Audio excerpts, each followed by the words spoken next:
Petit résumé de la dernière fois. Nous étions interrompus au moment où le combat s'engageait contre cette espèce d'individu vivant, nécromant, druide noir. Et mais effectivement, le combat s'engage et à notre grande surprise, on parvient à le frapper. Un grand coup de gourdin ou de poignard, mais il nous bombarde un petit peu avec sa magie. Ce pauvre Tano qui prend un sortilège qui l'envoie au sol avec des hurlements de douleur. Notre intervention a quand même réussi à libérer le fantôme de Bren qui avait l'air d'emboîter le pas à ce nécromant, comme s'il lui était enchaîné. Et il a été donc dégagé de ce lien. Tano porte de la main, je me dépêche de le soigner et nous nous retrouvons plongés dans l'obscurité dans une purée de poids verdâtre, opaque, déclenchée par ce nécromant, un brouillard verdâtre corrompu et nous ne voyons plus rien. Du coup, on l'instinct monter l'escalier 4 à 4, il a décidé de s'enfuir. On a dû lui faire un petit peu mal quand même. Et tout en abandonnant des grappes d'insectes derrière lui, on part à sa poursuite. Malheureusement, il est bien plus rapide que nous et dans notre poursuite, nous arrivons jusqu'à la cuisine où clairement, il a dû se prendre une forme, oserais-je dire, druidique. D'insectes et de vers, mais fragmentés en centaines d'individus. Il s'est glissé par les interstices des sonnettes, des murs, des pierres, et il s'est lancé. Impossible de rattraper. Nous retournons dans le sous-sol, récupérer du silo, récupérer Tano Rivel, parce qu'il n'était pas malheureusement en état de faire cette poursuite. Et c'est à ce moment-là qu'une voix sépulcrale franchit les lèvres de Tano, encore inconscient, et qui part dans un discours. Je suis le fantôme de Bren, je suis son esprit, et il nous explique qu'il ne peut pas se manifester très longtemps et que il a senti la présence de Tano près de son tombeau et qu'il pouvait, il y avait une petite faiblesse dans son esprit qu'il pouvait exploiter pour nous parler. Il nous dit que la terre, c'est celle où a coulé le sang du dragon, c'est pour ça qu'elle est rouge. Et qu'elle donne la fièvre. Et cette fièvre, il connaît le moyen de la soigner, c'est son épée. Donc il nous dit qu'il faut récupérer son épée qui est restée plantée dans le corps du drac, au fin fond du temple du serpent.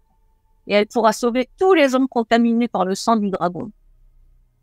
Qu'il nous révèle aussi, c'est qu'il a senti dans la volonté du nécromant qui s'imposait à lui, lui aussi cherchait le drac, soit pour dompter son esprit ou réanimer ses restes, c'est pas trop, mais enfin.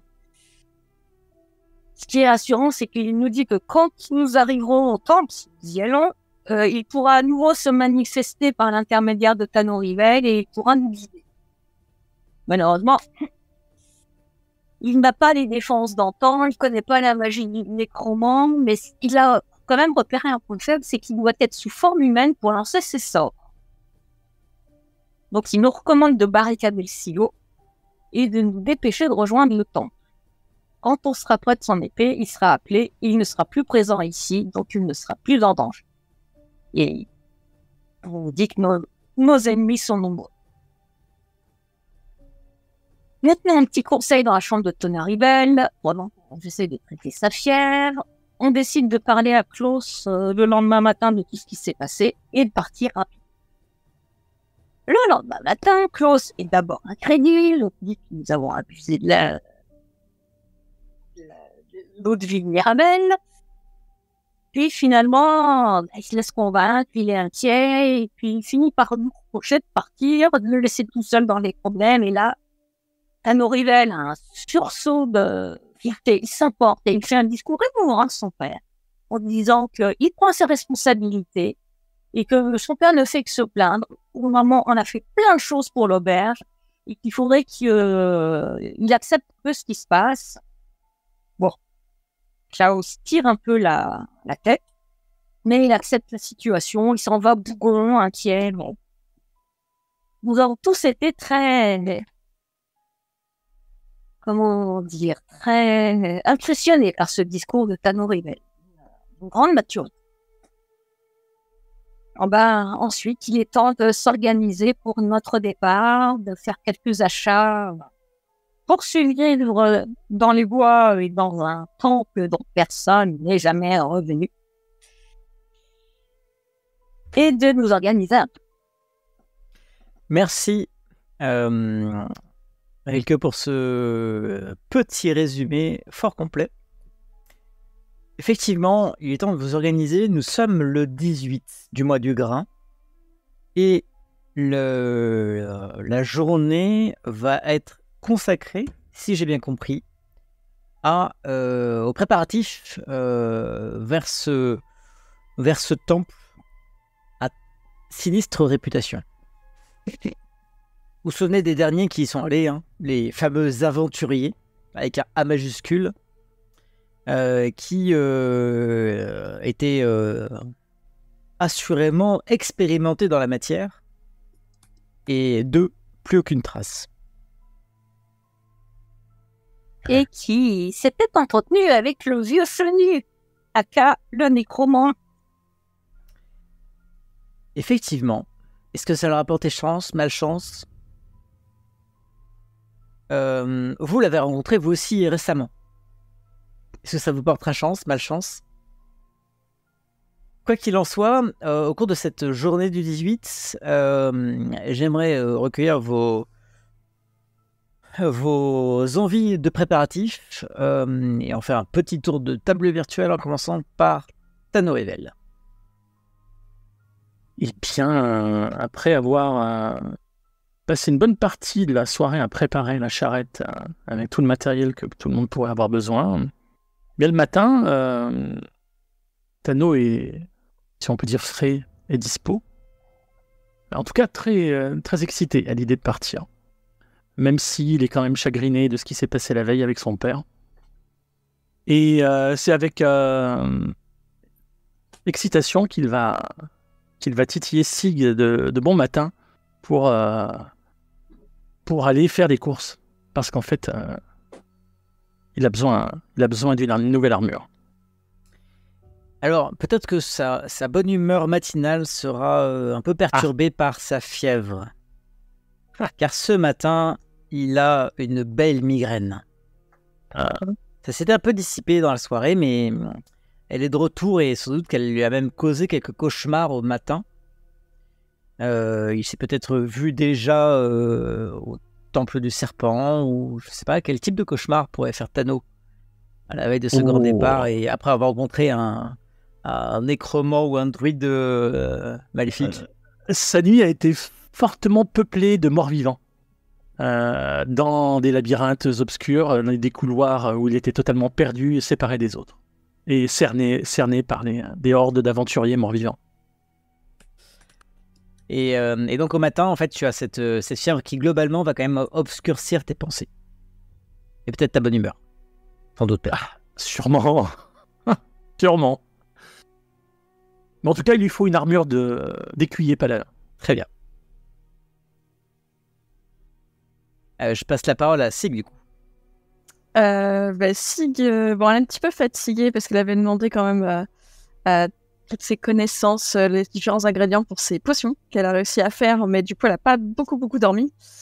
Elle a aussi essayé de réfléchir pour que les naines aillent voir son ami dans les souterrains. Enfin bref, qu'ils s'organisent un petit peu sans elle. Elle ne sait pas comment avoir trouvé tout ça s'ils reviennent.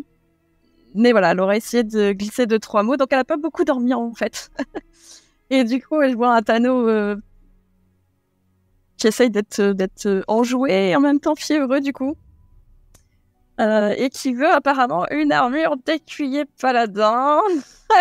Du coup, elle va le regarder de haut en bas et gentiment essayer de lui faire comprendre que c'est peut-être trop grosse armure pour lui, qu'il va falloir qu'il se rabatte sur quelque chose d'un petit peu plus à sa taille, un petit peu plus flexible. Et du coup, elle ira faire des emplettes avec lui. Tu n'as aucun humour.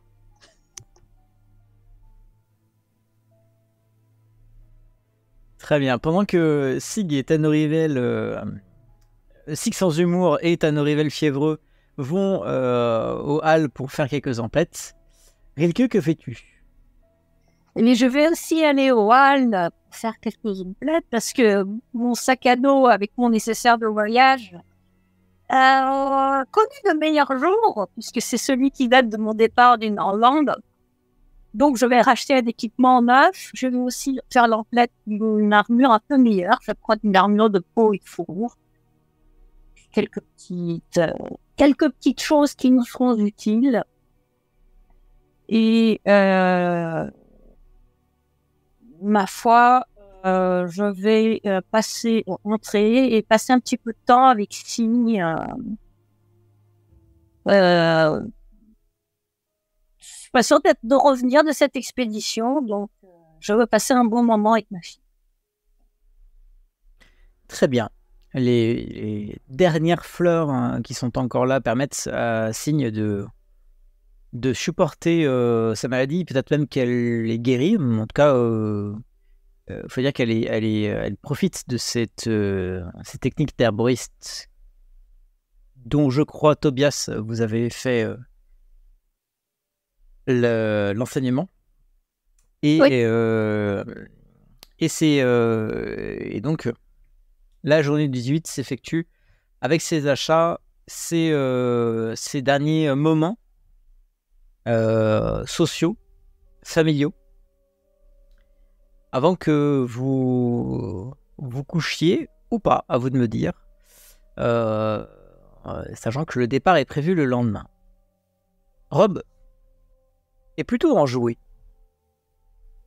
à l'idée peut-être de ce départ. Il passe beaucoup de temps à discuter avec Berengaria, la mage de pierre, dont d'ailleurs j'en profite parce que vous passez au hall, Tano, Sig et Rilke. La disparition de la statue de pierre devant l'église de la Flamme fait les gorges chaudes dans les discussions des halles. Quelqu'un a volé la statue. Alors qu'elle ne fonctionne pas. Je veux dire, techniquement, elle ne fonctionne pas. À quoi ça sert de voler une statue ? Les elfes sont contre-fiches, ils ne sont pas tellement intéressés par ce sujet-là. Ils sont déjà sur les dents pour bien d'autres raisons. En tout cas, le vol de la statue aux abords de l'église de la Flamme est un sujet qui vient à vos oreilles plusieurs fois dans la journée. Et donc, est-ce que vous avez des activités nocturnes ce jour-là ou est-ce que vous voulez vous reposer pour le départ le lendemain? Alors, si je me suis rendu compte que Tano avait beaucoup de fièvre, pour sans trop taper dans la réserve pour Signe, je vais lui faire avec une fille de couture un petit collier de fleurs qui pourra passer autour du cou pour être soigné par les fleurs alors que nous voyageons. Vu la consommation de fleurs, tu penses que ça ne suffira pas pour le voyage? C'est même sûr. Il va falloir qu'on fasse un arrêt en forêt, c'est clair. Mais au moins, il partira pas avec une migraine. Sinon, je vais dormir. Ok, très bien. Sig, pardon. Non, mais Sig va aller se coucher. Elle connaît l'importance de bien dormir avant un raid, avant une aventure. Du coup, elle va aller dormir. Et va inciter aussi Tano à aller dormir.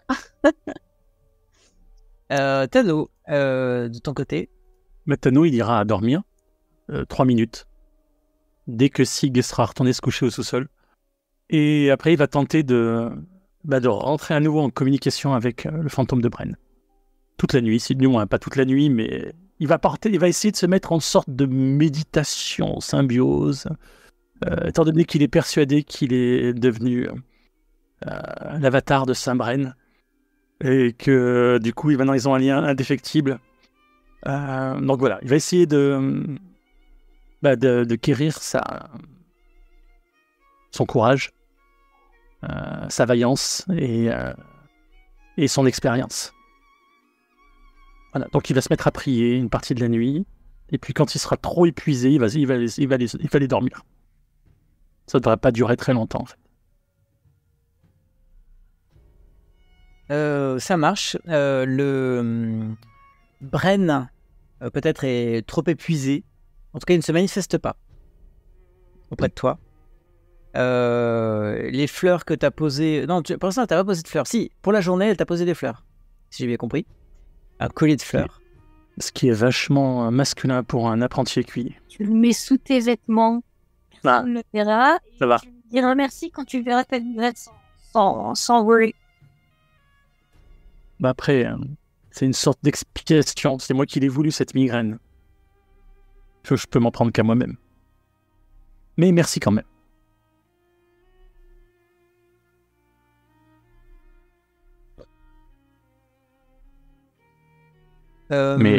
Donc tu te couches dans ces conditions. Ta migraine est toujours forte, malgré les fleurs. Hein, ça n'a pas fait diminuer drastiquement. Si j'ai encore des capacités magiques, je peux tenter de... je me suis téléporté dans le silo pour aller faire du moins, pas téléporter dans le silo. Tu as utilisé pas de brume, pas brumeux. Voilà. Voilà, pas brumeux autant de fois que je peux le faire, donc je crois 2 fois. C'est ça. Si je l'ai toujours en capacité, afin d'essayer de décharger un petit peu cette énergie magique en trop. Et puis après je vais me coucher. Ok. Tu vas te coucher et ta nuit est extrêmement douloureuse. Tu revis des cauchemars de nouveau. Et au petit matin, tu devrais être frais et dispo, hein, comme tes camarades, même si tu t'es couché plus tard qu'eux, mais tu devrais être frais et dispo. Ceci dit, tu es vraiment essoufflé, pas bien, tu tousses. Tu peux marquer que tu as perdu 14 points de vie. Quand même. Ah.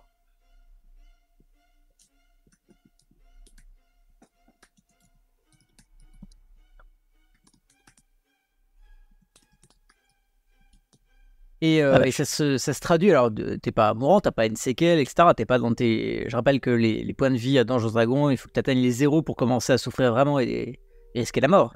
Disons que j'en suis proche. Hein. Mais là, tu t'es effectivement... tu sais que t'as le souffle court, rapidement les efforts sont coûteux et que c'est pas la grande forme du tout. Et bien voilà, je peux m'en prendre qu'à moi-même et couiner en silence. Alors, une chose que tu avais remarqué, c'est que quand Signe avait été traitée, elle avait bénéficié de beaucoup plus de fleurs que ce que tu as eu de la part de Rilke. Elle était restée allongée, elle avait, presque baignée dans ces fleurs-là. Ouais. Ce qui n'est pas ton cas. Toi, tu as porté un collier, alors, joli et à même la peau, hein, mais clairement dans des quantités bien inférieures. Comme si Rilke voulait garder pour elle ou pour sa fille la réserve les dernières fleurs trouvées dans le bois de l'Ifray. Ça ne me surprend pas. Hein. De toute façon, c'est pas ma mère. Hein. Donc, je sais bien qu'elle privilégie sa fille. On va aller faire une cueillette. Alors, attends. Rouler dans les fleurs. Rilke, tu n'es pas là au moment où... Ouais. Ce qui fait que je bougonne en moi, je ressasse cette mauvaise bile qui est sûrement liée à la fièvre, mais voilà, qui ne m'empêche pas. Cette chanson, c'est... Eh bien, comme si tu partageais un peu d'osmose avec Rob, celui-ci est tout aussi bougon. C'est normal, c'est un jour impair. Ah oui, c'est vrai, pardon. Il a eu apparemment des mots un peu durs avec Berengaria la veille et il est prêt pour le départ, elle aussi. Mais il vous dit qu'il marchera avec un peu d'écart avec vous. Hein, le temps de régler 2-3 questions parce qu'au bout d'un moment, il en a ras le marbre. Et il veut absolument s'entendre avec elle pour voir ce qu'elle est censée avoir appris de son grimoire. Voilà. Parce qu'au bout d'un moment, il se sent un peu seul comme magicien de Brenhaven. Ouais, ben, ça va être... Il vaut mieux rester éloigné nous aussi, du coup, ce sera pas plus mal.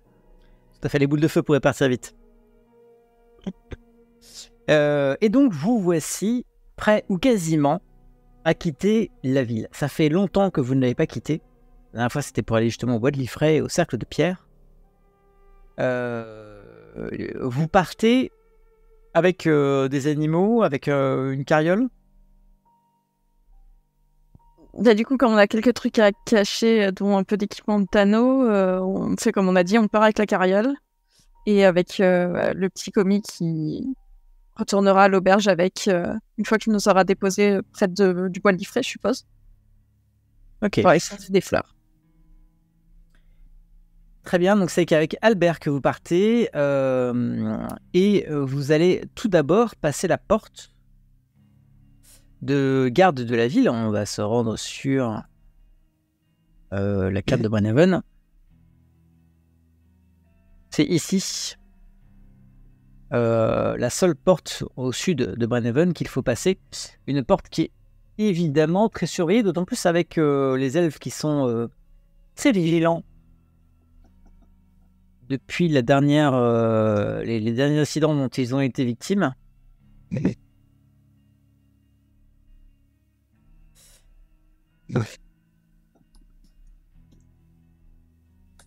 Et je vais demander à Sig, qui est celle qui utilise la carriole, qui utilise le matériel, de me faire un test de discrétion.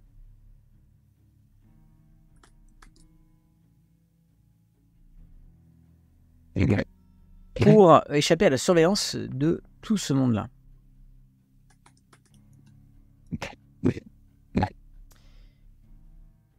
Eh bien, tu es assez confiante. Vous êtes avec Albert, dont je vais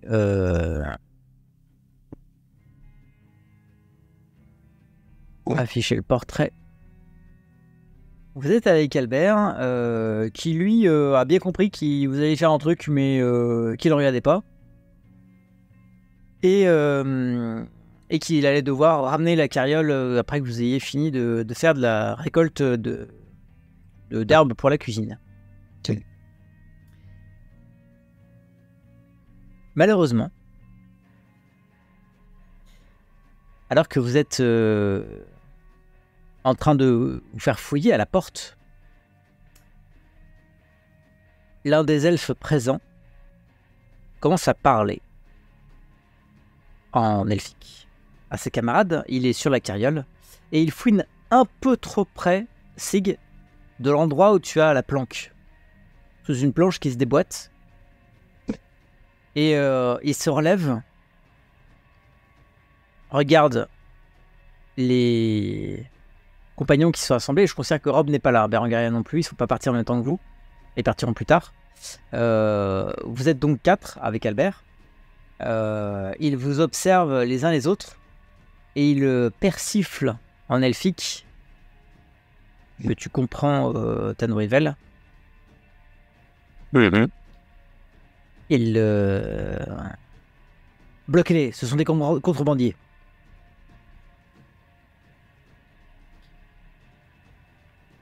Autour de vous, vous sentez déjà, même Rilke et Sig, vous avez compris qu'il se passait un truc pas cool.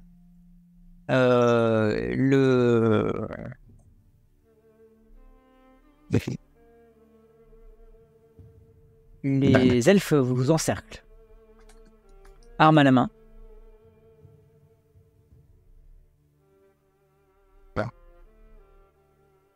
Pendant qu'un deuxième va rejoindre celui sur la carriole pour fouiller avec lui. et ils nous entourent comment? Est-ce qu'ils bloquent? Est-ce qu'il y en a qui tiennent les chevaux ou pas? Les chevaux de la carriole? Ouais. Non, personne ne tient les chevaux de la carriole pour l'instant. Ils sont juste en train de vous menacer. Réellement, hein, ils ont. Donc, vous avez un elfe chacun qui vous menace de son arme. Et vous savez qu'en haut de la tour, il y a des archers également.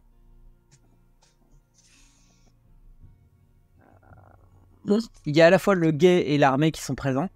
Je rappelle que tout ça, ça a été contrôlé, renforcé, suite à l'assassinat d'un elfe et au kidnapping d'une autre. Et ils ouvrent la cache. J'aurais pas laissé faire. Ça veut dire que en fait j'aurais, je sais pas ce que j'aurais fait, mais je pense que. Alors c'est Vas-y, Rilka, tu voulais faire un truc parce qu'en fait elle vous regarde et si elle voit l'elfe se pencher pour ouvrir, si vous faites rien d'autre, elle va. Alors, moi, mon idée, c'était de choper un petit caillou, un machin, et de le lancer sur la proue du fac. Genre, il s'est emballé, il a eu peur. Pour le coup... Moi, c'était juste de foncer dans le tas, en fait. Mais oui, ouais. On a la même idée. Oui. Je disais, pour le coup... te ramasser un caillou sera considéré comme quelque chose d'agressif. Tu en as conscience, Rilke. Tu peux te le faire, hein, je te l'interdis pas. Mais ça peut être quelque chose d'agressif. Bien sûr, les elfes, ça va se voir. Ben, moi, dès que je le vois avancer, j'essaie de me redresser en grimaçant énormément et même en... Tano, il s'est sévèrement mordu l'intérieur de la lèvre en le voyant se rapprocher et en parlant à ses confrères elfes. Donc, il a un peu de sang il crache un peu de sang par la bouche.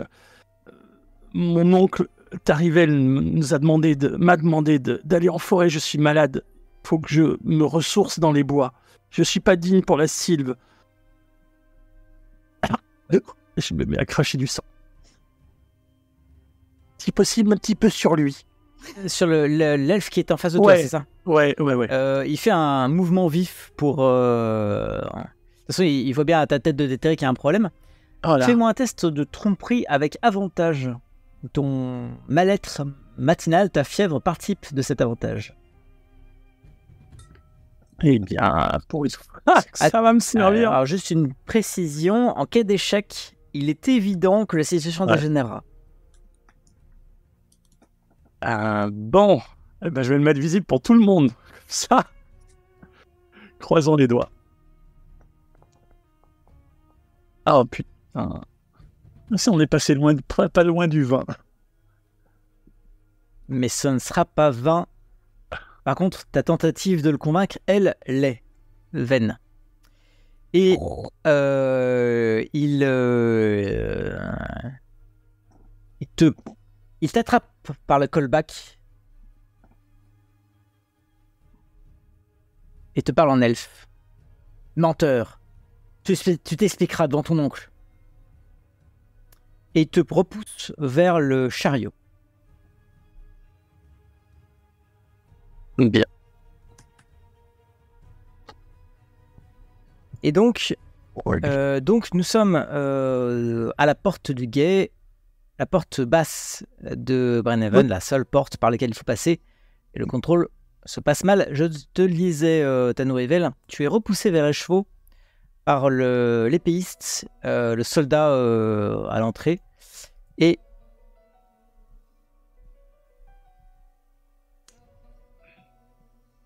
voici comment les choses se présentent. C'est vraiment pas de chance. Vous avez la situation, je vais la décrire juste quelques instants, parce que vous en avez pris conscience rapidement quand vous avez vu que le contrôle se passait mal. Vous aviez ici un elfe qui a découvert la cache dans le chariot, un deuxième qui est venu le renforcer. Vous avez ici Albert, qui est de votre côté pour l'instant. Vous avez chacun un soldat elfe en face de vous. Vous avez sur chacune des tours un archer elfe et un membre du guet. Ou 2 membres du guet, voilà. Ce qui donne à peu près ça. Mais et du quelques coup, passants, pardon. On n'est pas sur la chariot d'eau. Je croyais qu'on était toujours dessus, en fait. Oui, moi je pensais qu'on était sur le chariot. Ouais. Alors, il n'y a pas de la place pour tout le monde sur le chariot. Mais je peux vous mettre quelques-uns sur le chariot. C'est qui sont volontaires? Sig, par nature, c'est le sien. Oui, c'est le mien, et puis c'est moi qui... Anneau, parce qu'il y va pas bien. Bah après, c'est... ouais. Bah, et en plus, t'as dit qu'il t'avait repoussé dans le chariot. Enfin, tu sais, il t'avait lâché en mode... J'aime bien les acrobaties, donc... Alors, dans ce cas-là, si vous étiez effectivement tous à bord du chariot, je vais vous placer à bord du chariot. Hein. Pousser le cheval. Juste Parce pour qu'il y a 2 récupérer. personnes à l'avant, 2 personnes à l'arrière du... Ouais, c'est ça. Voilà. Ouais. Dans ce cas-là, ils tiennent les rênes. Les épéistes tiennent... Enfin, Ouais, c'est ce que je... Ouais, c'est un ce que qui j'ai tient les remarqué. rênes. Et les autres qui sont arc à la main, au cas où. Ok. Mais dès qu'il repousse Tano et que je vois que ça marche pas, parce que même si je lui parle en elfique, la façon dont il l'a lâché, on a bien compris, je fais un sifflement et je claque les rênes pour que mes chevaux ils détalent à pleine vitesse. Ils ruent et ils détalent à pleine vitesse. Et on voit comment ça sort. Ok. Et dans ce cas-là, je vous invite à lancer votre initiative.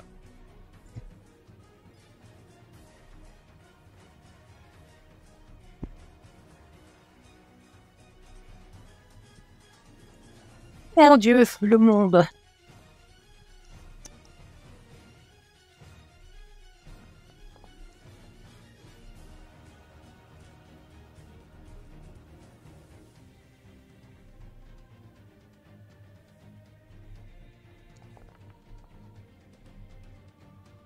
Ok. Dans l'ordre, nous avons un épéiste qui est justement celui que qui avait découvert la cache.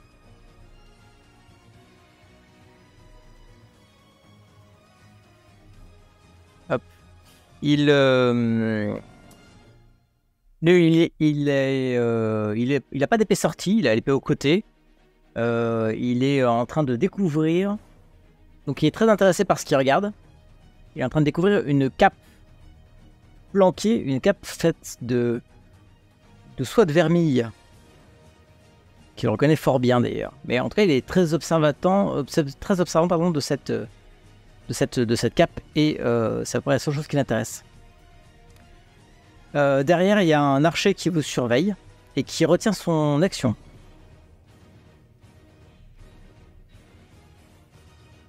Et Sig, que fais-tu? Exactement ce que je disais. Du coup, je siffle parce que c'est un signal pour mes chevaux, évidemment, ils sont dressés. Et je donne un grand coup sur les rênes pour qu'ils détalent à pleine vitesse en bousculant tous ceux qui... Je vais te demander un jet de dressage parce que ils sont maintenus. Je te rappelle qu'il y a des rennes qui sont tenues par un des... Voilà. Il va falloir être suffisamment convaincante pour que tes chevaux t'obéissent. Chez moi, on Ou pas que tu as l'inspiration. Hein. Ah oui, c'est vrai. Ouais. C'est vrai, j'ai l'inspiration. Donc je vais l'utiliser là parce que... Donc je remets en normal. Hein. Enfin, je relance une fois en normal. Et on prie. Ok. Ton cheval démarre rapidement. Il s'ébroue et secoue et se secoue, pardon, ce qui fait reculer l'elfe. Et il pousse l'autre et ensemble les deux chevaux élancent la carriole en direction de l'avant de la sortie de Brenhaven.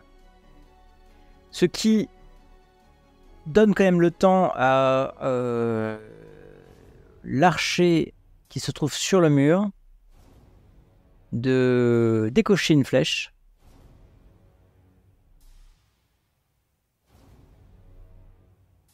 Hop. Et même il va décocher 2 flèches. Parce qu'il est comme ça. La première est sur Tanorivel. Pourquoi je ne suis pas surpris? Qui était celui qui attire le plus l'attention. Et la deuxième sera pour Sig, puisque elle est à l'origine de l'emballement du chariot.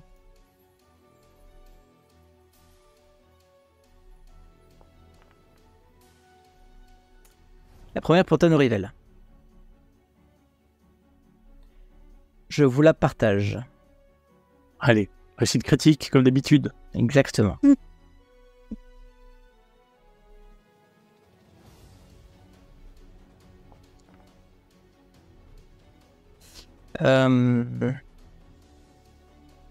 Les réussites critiques doublent pas les scores, il n'y a pas une histoire comme ça?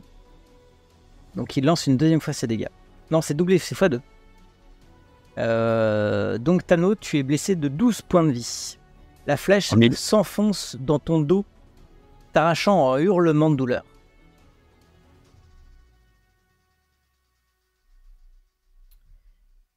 La deuxième attaque cible Sig.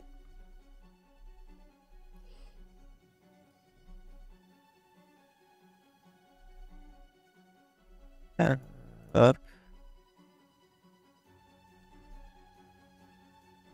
Ok, j'ai pas de munitions.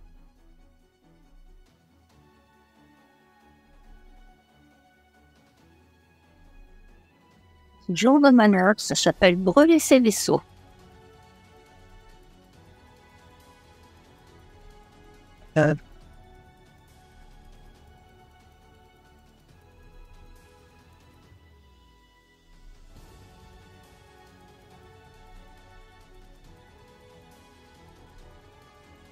Et donc l'archer tire. Tu as combien en classe d'armure, Sig? 16. Donc il te touche comme Tano avait été touché. Ouf. Et il te blesse à peine moins durement que Tano lui-même avait été touché. Tu prends 11 points de vie. Et toi aussi, tu pousses un cri dans la fuite de votre chariot. C'était le seul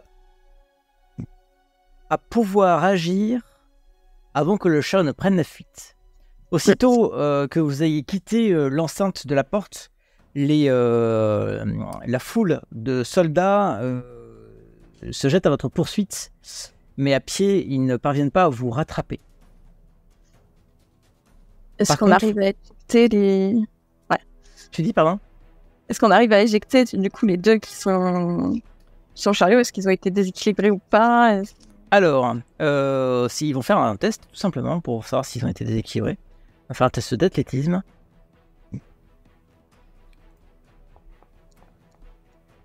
Premier se maintient bien. Notre deuxième.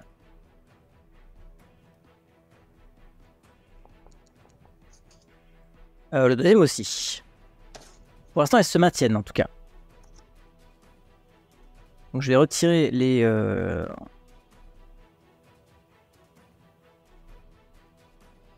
Je vais retirer les personnages qui ne sont plus pertinents pour ne laisser finalement que les deux sur le chariot. Il n'y a pas d'archers qui vont nous tirer dessus depuis le rempart. Non, vous êtes partis, le chariot s'était lancé. Je ne crois pas que pouvoir faire un déplacement de tout l'ensemble. Ah si, un déplacement de la carriole. Voilà, donc la carriole s'était lancée.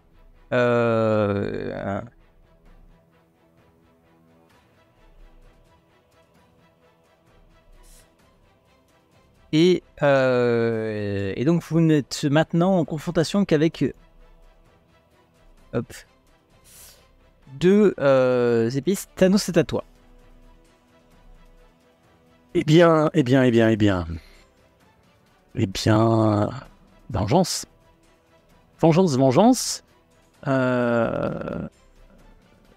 Ouais, on est vraiment un petit peu exigu là. Tout à fait. Alors, exigu, oui, mais c'est pas tellement la difficulté. Tu peux te battre à l'épée, hein, t'as une case t'as une case de lui, tout va bien, t'es pas sûr dans sa case. Par contre, le chariot est en mouvement et donc tu auras un désavantage à tous tes jets qui concernent le combat. Ok. Ce qui m'arrange vachement. Du coup, je vais me jeter sur celui qui m'a jeté au sol. Je vais essayer de le plaquer, simplement. Alors, ceux qui t'avaient menacé, il est resté lui dans la porte. Par contre, il reste juste 2 hommes qui sont 2 elfes. D'accord. Qui étaient montés sur le chariot pour voir ce que comptait la cache. D'accord. Ok. Donc c'est le deuxième, celui qui est proche de toi, que tu attaques. Ouais, voilà. Ouais, je vais essayer de la gripper et de le faire basculer. Ok. Même à la limite, si on tombe tous les deux, c'est pas un problème.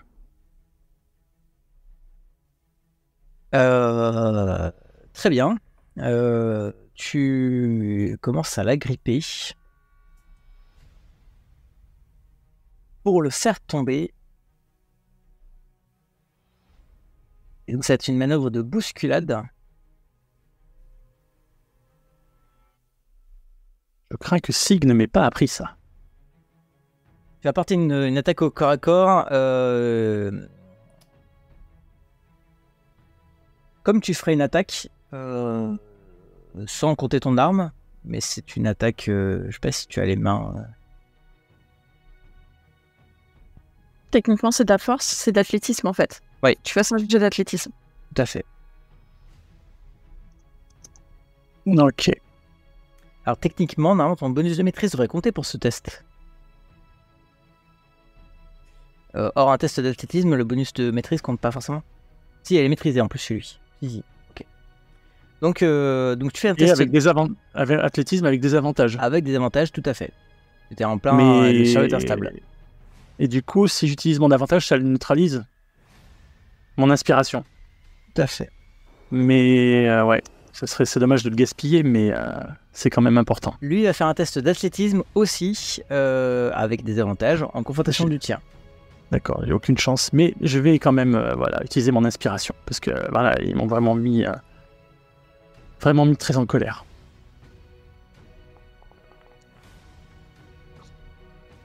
C'est pas possible. Une brêle. Tu ne parviens pas à le bousculer. Tu ne parviens pas à le bousculer. Et ça, c'est ton action. Tu as une action de mouvement. Tu peux sauter ou rester dans le chariot, globalement. Il a une cape ? Il a une... Bien sûr qu'il a une cape. À la limite, je m'accroche à la cape et je saute. Non, il a pas de cape. Il a sa tunique. Ah mince. C'est dommage. C'est dommage.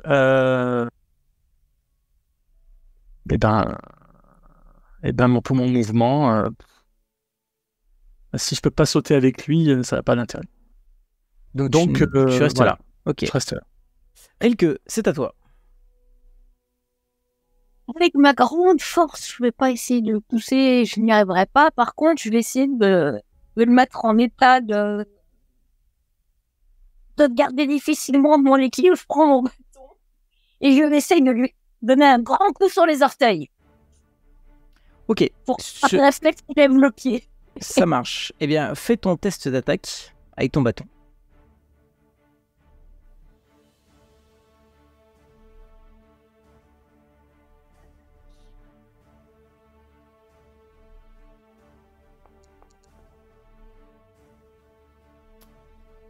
Ce qui n'est pas...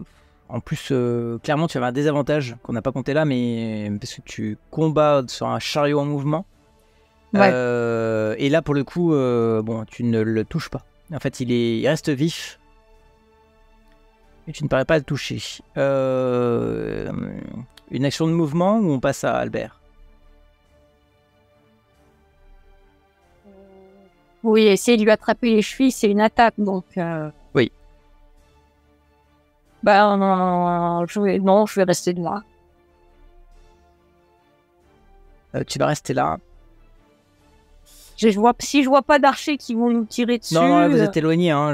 On peut pas le jouer sur le plan, mais Bon, vous êtes effectivement Il n'y a éloigné. pas de raison de s'accroupir ou pas, donc mon action de mouvement, ça va être plutôt de bien me placer pour ne pas tomber. Bien placer mes jambes pour compenser un peu et ne pas risquer de basculer de la charrette. Ok.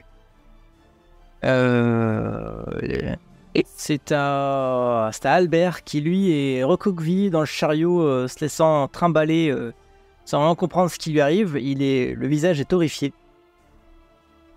Et enfin, c'est à notre épéiste, le soldat elfe, qui va faire 2 attaques.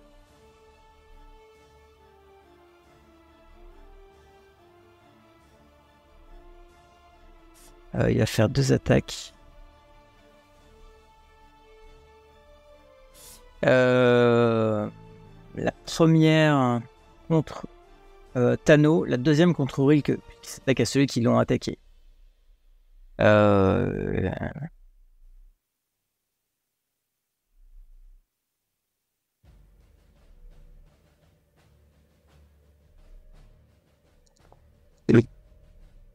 Tu as combien en classe d'armure? Je crois que tu as 16 classes d'armure. Ouais. Oui. Donc il te rate, Tano. Et il dirige ensuite son attaque sur Rilke, qui se trouve à côté de lui.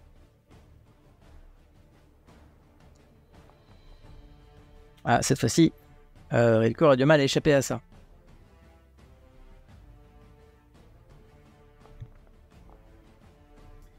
Et Rilke, son épée s'enfonce dans tes vêtements et dans ta chair, t'infligeant 9 points de vie. La douleur te fait sans doute pousser un cri. Alors que, nouveau tour, et c'est à celui qui avait découvert la cape de se relever, de voir ce qui se passe, et sans attendre d'attaquer Sig. Et lui, il va faire ses 2 attaques contre Sig. Parce que de l'autre côté, il a un Albert qui ne constitue aucune menace, même quand il est réveillé.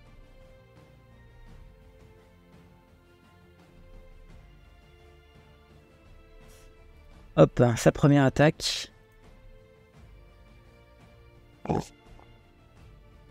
Ne passe pas. Sig est trop vive. Ah oui, derrière, ils auront un désavantage en fait pour attaquer, n'oublions pas. Comme vous. Tu as combien en CA, Sig? 16. Donc la deuxième attaque passe par contre. Elle. Et il fait ses dégâts. Il t'inflige seulement 4 points de dégâts. C'est pas un désavantage sur chaque attaque? Si. Mais je l'ai faite tout à l'heure. J'ai raté la première attaque sur Sig. Ah oui, je vais refaire l'attaque sur Rilke. Pour savoir si... Bon, ça passe quand même. Rilke. Et Tano, il t'avait touché ou pas? Bien. Non, il m'a raté. Il t'a raté, voilà. De peu. Donc ça, c'était les attaques des 2 soldats. Sig, c'est à toi. C'est à moi. Du coup, vu qu'il va toucher, c'est-à-dire qu'il était juste derrière moi, hein, si je me trompe pas. Oui. Du coup, tout en maintenant les rênes d'une main, je prends mon couteau que j'ai toujours dans ma botte et j'essaye de le planter derrière moi. Donc, ce sera forcément avec des avantages, mais ça peut peut-être toucher quelque chose. Ça marche. Il est juste derrière. Tout à fait. C'est avec des avantages. Par contre, je préciserai que Rilke et Tano Rivel sont en tenaille auprès de leurs propres soldats. Et donc, ça rétablit l'avantage. Donc, on est en normal, en fait. Oui, je suis en normal et j'aurai la sournoise. De toute façon, si je touche, non, pas toi.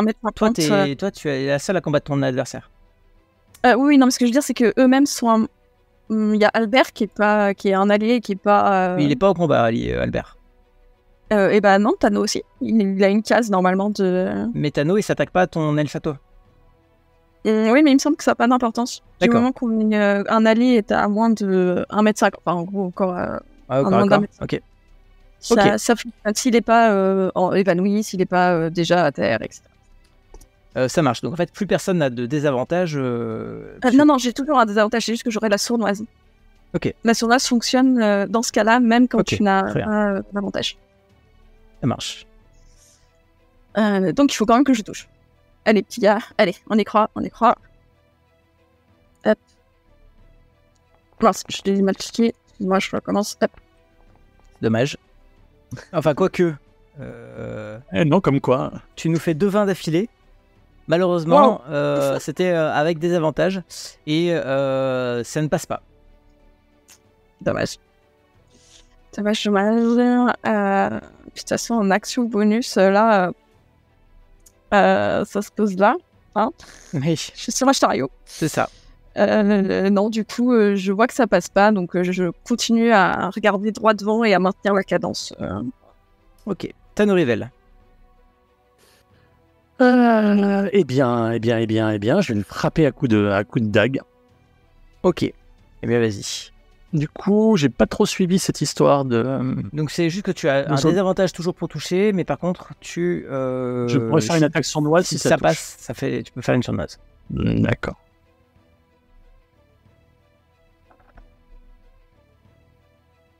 Alors, tu l'as fait que pour moi, mais je le révèle à tous quand Ah oui. même. Oh, ce sera un échec comme d'habitude. Non, pas comme d'habitude. Pire que d'habitude. Pire que d'habitude. Et Mais pourquoi je l'ai fait qu'un seul jet? non, t'as fait 2 dés. Ah non, 14 et C'est 14 et 1. Non, mais c'est pas possible. Et Adieu, monde cruel.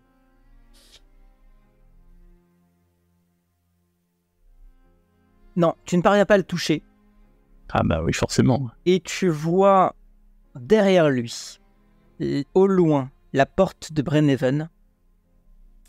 Et depuis cette porte, tu vois s'envoler un oiseau, un rapace sans doute, que tu identifies forcément comme l'un des familiers du Narindéal. Ah oui. Et c'est à Rilke d'agir. Bon, bah, de toute façon, fichu pour fichu. Hein? Je vais mettre ma main à plat, souffler dans la direction de l'aigle en disant venez à l'homme.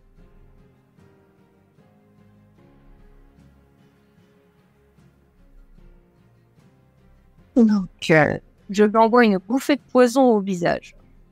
Ok, il fait un test de résistance, de sauvegarde, pardon, constitution. C'est moi qui dois... Non, c'est lui qui Non, doit c'est le lui qui doit le faire, tout à fait. Alors attends, normal. Difficulté 14. Il ne parvient pas à le faire et donc il prend les dégâts. Et il perd 7 points de dégâts. Ok. Il s'étouffe et tous, évidemment, devant cette bouffée inattendue. Et ensuite, c'est à Albert qui, lui, décidément ne bougera pas. Et c'est de nouveau à eux, notamment à lui, qui voit clairement la menace que représente Rilke. Et décide de l'attaquer en la maudissant en elfique. Évidemment. Il a compris qui tu étais. On va voir si ces attaques te passent au-dessus. C'est pas ça que je voulais montrer. Oui, bon. Hop, je fais ça. Non, attends. Ne pas tenir compte de ce jet de dés. Ah, c'était un 1, c'était dommage. Je l'ai dit avant. Il a un désavantage puisqu'il est sur le chariot.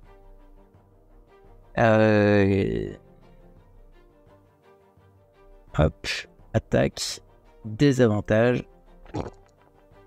Ah, mais de toute façon, je le refais. Donc tout va bien. L'honneur est sauf. Il échoue lamentablement. Et le grand classique le truc est instable, il a du mal à se maintenir et il tombe du chariot. Ouais. Si je pouvais.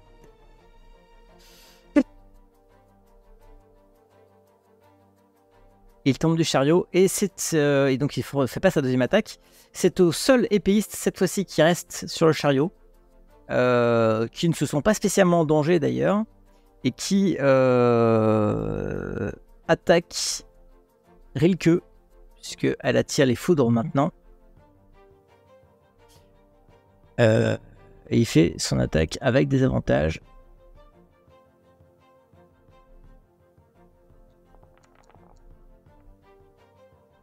Tu as combien en classe d'armure? 15. 15. Et donc, Non, excuse-moi, j'ai pas le bouclier au bras. Donc ça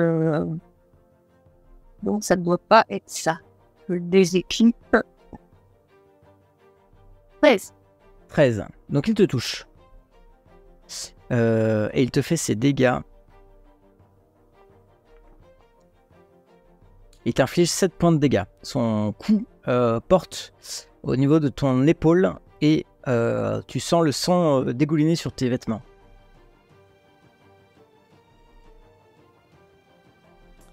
En action bonus,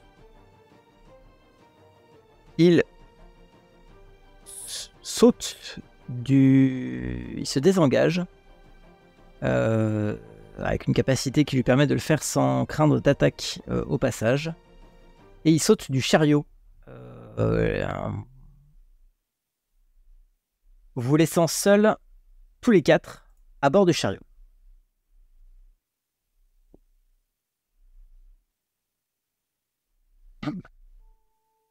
Quoi? Il a fui. Est-ce qu'on entend ou voit le Moi, je l'ai vu, le rapace. rapace? Oui. Continue. Ah bah de toute façon, je vais en direction du bois des fers. Je me dis que de toute façon là-bas... La est ouverte, je me penche pour attraper l'arc de Tano et lui tendre avec son carquois. Ok, d'ailleurs tu remarques que Tano est pas très en forme, hein, clairement. Il a une flèche plantée entre les deux omoplates, comme Tout à fait. d'habitude.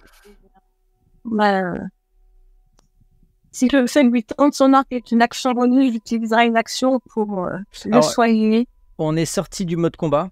Parce que vous êtes suffisamment éloigné, il n'y a plus d'ennemis à proximité en considérant qu'Albert n'est pas un ennemi.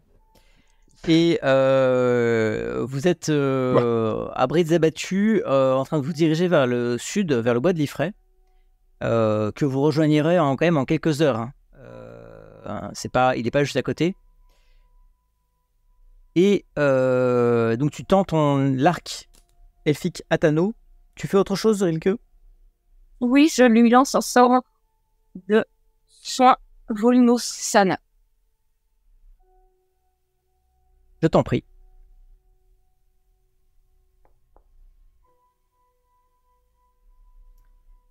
Et donc, tu le soignes légèrement. Je pense que je fais un grand général, en fait. Je vais après mettre ma main sur l'épaule de Sig, où elle a pris son coup. Volnosana.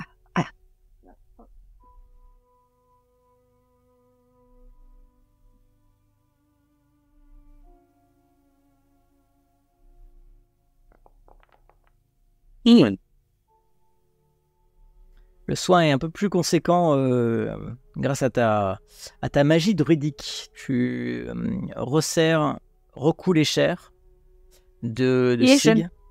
Dis-moi. Et je vais enfin poser ma main sur mon épaule, capter le dernier coup d'épée et me lancer un soin sur moi-même. Bon, toujours à Volnosana.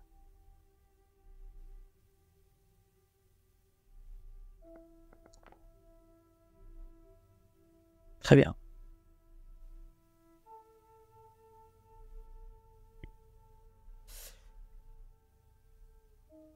Le chariot file en direction du sud, dirigé par Sig. Rilke gère les soins. On a un Albert qui est plutôt silencieux, le regard très inquiet, qui regarde à droite, à gauche. Il ne sait pas trop dans quelle galère ou quel chariot il s'est embarqué. Et que fais-tu avec ton arc, Tano Rivel? Ça va être très compliqué. J'imagine que le rapace nous suit. À bonne distance, oui. À bonne distance, forcément. Donc, je vais garder l'arc à portée de main pour bien lui montrer que s'il se rapproche, il aura affaire à moi. Très bien. Et vous foncez en direction du bois de Liffrey. Vous ne rencontrez... Alors, sauf si vous m'arrêtez, si vous voulez faire quelque chose en attendant, dans le chariot, sur le chariot, discuter, ou ce genre de choses. Sinon, on va y arriver. Oui, avec eux. Les amis, pour Albert, qu'est-ce qu'on fait? Vous le déposez en ville? Il est présent quand tu dis ça. Hein. Oui, oui. Albert, on est désolé. On pensait vraiment pas qu'ils allaient arrêter la charrette. Mais je savais pas qu'il y avait des... Il y avait des trucs comme ça dans la... C'est à vous, ça? Bah, on essaye d'être discret. Mais parce que vous aviez ça? Albert, tu dois en savoir le moins possible. Alors, je t'en supplie, arrête de poser des questions. Non mais moi, il y a... De toute façon, là, je suis embarqué avec vous. Hein. Là, s'ils me retrouvent, ils vont faire de moi un martyr. Hein. Reconnaîtront à peine. Tu rentreras à pied. Et, arrange-toi pour être sale et passer dans la cohorte des réfugiés qui rentrent travailler en ville le matin. Non mais Tano, on a déjà discuté ensemble. Hein. Tu sais très bien que moi, les elfes. Je leur crache le visage. Hein. Enfin, je dis pas ça pour ta mère, hein. Mais je vais dire, moi, leur interdiction de la magie, parce que je m'en fous complètement. Hein. Moi, mon sorcellerie, je vais toujours continuer de l'utiliser. Hein. C'est pas eux qui vont me faire peur. Hein. C'est quoi déjà ton sorcellerie? Alors, tu le connais bien, son sorcellerie. Oui. Il permet de nettoyer les légumes comme personne. Oui, mais écoute... J'ai mal. Moi, t'es quand ça t'as mal. Mais, moi, s'il y a besoin, je peux me joindre à vous. Hein. De toute façon, je suis déjà joint à vous. Hein. De toute façon, tu restes avec nous jusque dans le bois de Liffrey, ça c'est sûr. Et après, on pourra peut-être toujours t'emmener... On va aller voir les effrayés. Mais en fait, vous êtes des effrayés. Non, Albert, on est des résistants. Mais putain, je t'avais dit de pas poser de questions. Des résistants. De toute façon, on l'emmènera au... Mais on peut pas Enderville. Ah oui, on te déposera chez Orville. C'est vrai. Orville aussi, c'est un résistant? Non, mais non. Arrête. C'est juste que... C'est un effrayé? Non. On va te laisser au village d'Orville. Mais qu'est-ce que j'ai fait au village d'Orville? Tu vas te cacher. Tu vas te faire oublier pendant un petit moment. Et t'attendras qu'on revienne te prendre quand on rentrera de là où on va. Vous allez où? Je t'ai dit, je le dis pas. Mais moi, je sais, vous avez dit au bois de Liffrey. Hein. Oui, on va dans un endroit dangereux. Albert, je suis désolé. Ah bah là, Brenhaven, ça a l'air plutôt dangereux quand même. Hein. Enfin, pour nous maintenant. Maintenant qu'on est des résistants. Quoi qu'on a besoin d'un cuistot. Bon, Tano, on verra pour Albert plus tard, mais tu peux pas tirer sur cet oiseau-là? Il est trop loin. Et toi, Rick, tu peux pas la servir? Il est déjà charmé par une Arindéal, ça va être difficile. Hein. De toute façon, je n'ai malheureusement pas le sortilège en mémoire. Bon, bah, ça règle le problème. De toute façon, dès qu'on sera rentré dans le bois de Liffrey, il pourra pas nous suivre. T'as pas le brouillard éventuellement?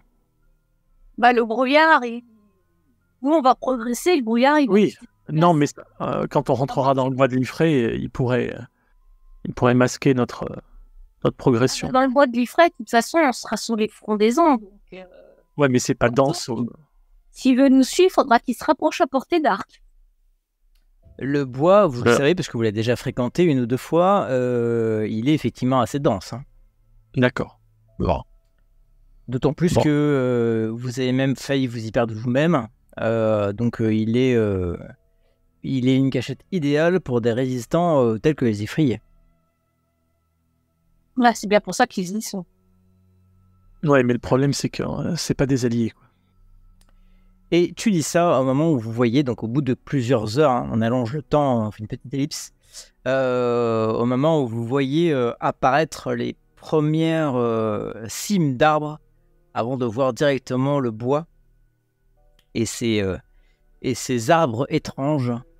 Vous le savez, hein, il est enfin étrange pour vous, ça ne l'est pas d'ailleurs, mais en tout cas aux couleurs drapées d'un printemps heureux.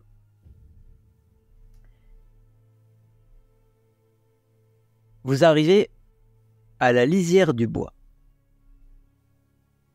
Il y a une petite rivière qui coule, qui s'enfonce dans le bois, qui est accompagnée d'un sentier. Vous avez commencé la dernière fois par ce sentier, mais vous aviez des montures, vous n'avez pas un chariot. Que faites-vous du chariot, sachant qu'il ne pourra pas vous suivre dans la sente? C'est ce que j'allais dire. En fait, je détache les chevaux, les laisser boire pendant qu'on rassemble les affaires, etc. Et puis après, on va partir avec eux juste En animal de bas, oui. juste avec la bride sans le chariot. Très bien. Si on a de la chance, on pourra peut-être le récupérer au retour, mais pour l'instant... Ce que je vous propose sur ce premier passage dans la forêt, là, c'est que pendant 1 heure, on puisse passer tous sans trace. Juste une chose, j'essaierai de cacher le chariot, entre guillemets. Ok. Avec quelques branches, enfin, si on peut le récupérer en revenant, ce serait cool, quoi. Fais-moi un test de discrétion avec un désavantage.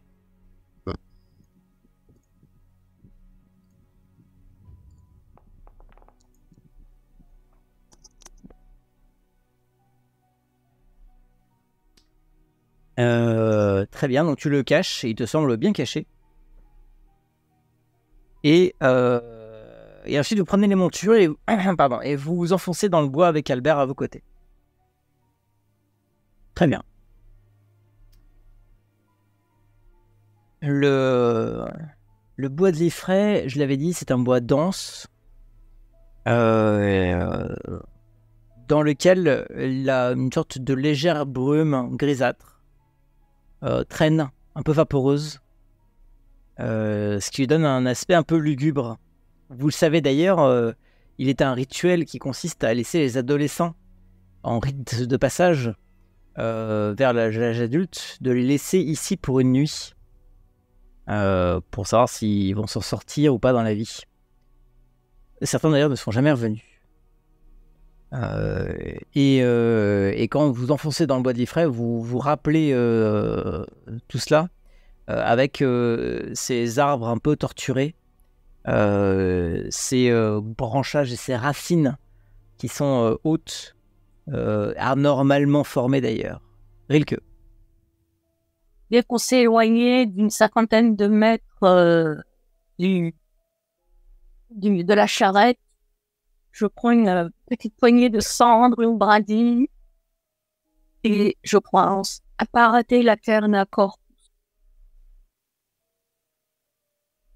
Et je lance un passage sans trace. Pendant 1 heure, vous restez à côté de moi. Est-ce que le rapace est toujours dans les environs? Alors, tu as plus de mal à le voir une fois que vous êtes rentré dans les bois, parce que autant il a du mal à te voir, peut-être, autant toi, tu as du mal à le voir aussi. À ce moment-là, je revais la cape elfique et je monte dans un arbre. Très bien. Tu montes dans un arbre et je te demande un test de perception. Sans avantage ni désavantage, normal. Normal. Tu vois le rapace qui tournoie au-dessus du bois de Liffrey à un moment. D'accord. Après, c'est pendant combien de temps tu restes sur la cime de ton arbre. Ouais, non, mais de toute façon, s'il est hors de portée, et puis bon, c'est quand même pas évident de toucher un oiseau qui vole, même en cercle. Je pense que j'arriverai pas à l'atteindre. Bon, eh bien, je vais m'assurer qu'il reste pas en permanence et qu'il semble pas s'arrêter en vol statique. Si jamais il s'arrête en vol statique et que je pense avoir une chance de l'abattre, eh bien, je tenterai de lui tirer dessus. Donc, voilà. Mais il voilà. tournoie toujours. C'est un rapace, donc il reste. Il s'arrête pas, il va pas se poser. Non, mais voilà, c'est quand ils ont trouvé leur proie, ils sont en mode statique avant de fondre, mais. Ouais, non, c'est pas le cas. Donc, bien. Très bien. J'ai l'impression qu'il cherche plutôt sa proie encore. Oui, voilà. Ok. Bien. Donc, au bout d'un moment, je vais redescendre. C'est des soins déjà faits. Oui. Oui, mais ça a déjà été pris en compte en fait. Non, ça n'a pas été pris en compte. Ok. Et donc, vous voici à l'orée, à l'entrée plutôt, du bois de l'Ifray. Qui cherchez-vous? Juste à vous cacher? Vous en faisiez pas profondément? À la recherche de fleurs? Les fleurs. Eh bien, les fleurs, on va en revenir aux bonnes vieilles méthodes que connaît bien Rilk. Ça va être un test de survie pour retrouver... enfin de nature d'ailleurs, c'est pas survie, c'est nature. Pour retrouver les plans que vous avez indiqués, Tobias, ces fleurs violettes. Du coup, on a des yeux en plus, on va briefer Albert. Je lance avec un avantage, avec l'un de mes 12 avantages. Ok, ça marche. On en fait tous un du coup. Vous pouvez chercher tout à fait.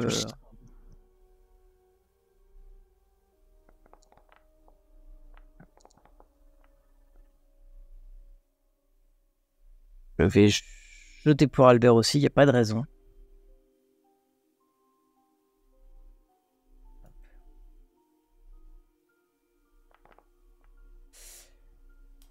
Et il faut, allez, 2 heures pour finir. Alors, vous êtes très, très éloigné du chariot. Vous ne saurez pas forcément d'ailleurs revenir rapidement sur lui. Mais vous trouvez une source. Enfin, le ruisseau vous emmène jusqu'à une source. Pas vraiment une source, mais une sorte de bras dans le ruisseau. Un petit étang. Où, de nouveau, auréolé comment dire, d'une ambiance violette, presque fantasmagorique. Vous retrouvez les fameuses fleurs violettes que vous avez ici, que vous aviez récoltées dans un endroit assez semblable la dernière fois. Bien. Donc, je vais cueillir les plus belles, les plus grosses fleurs, ça supporteront le mieux le fait d'être cueilli et de durer longtemps. Et puis, Tano, tu vas, une fois que j'aurai fait ma cueillette, tu vas tout rouler dedans. Je pense que de toute façon, on peut faire une pause là, a priori. On n'est pas trop en danger. Je peux pas me rouler dedans comme ça. On va faire une sieste dedans, Tano. Ah oui, à la limite, mais bon, c'est dans l'eau. C'est un petit peu embêtant. C'est pas très agréable. Là, c'est pas dans l'eau, là. Je vous laisse vous placer comme vous l'entendez.